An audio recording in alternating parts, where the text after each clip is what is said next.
phytonutrients, maybe you've heard this word before, but a lot of people don't understand what they are and why they're so important.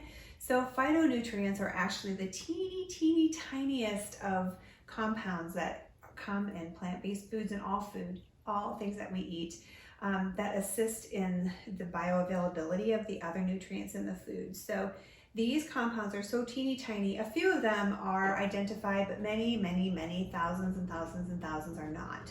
But what we do know is that phytonutrients exist in our plant foods to really make sure that that vitamin C is going to be absorbed and that vitamin E is going to be absorbed as intended, because all these little phytonutrients give your whole body system the support it needs to be able to use all those all the macro and micronutrients to the best of their ability. So phytonutrients include things like antioxidants and anti-inflammatory compounds, anti-cancer compounds, and immune support. All of the little very important teeny tiny powerhouse tools that make our bodies healthy when we eat plants.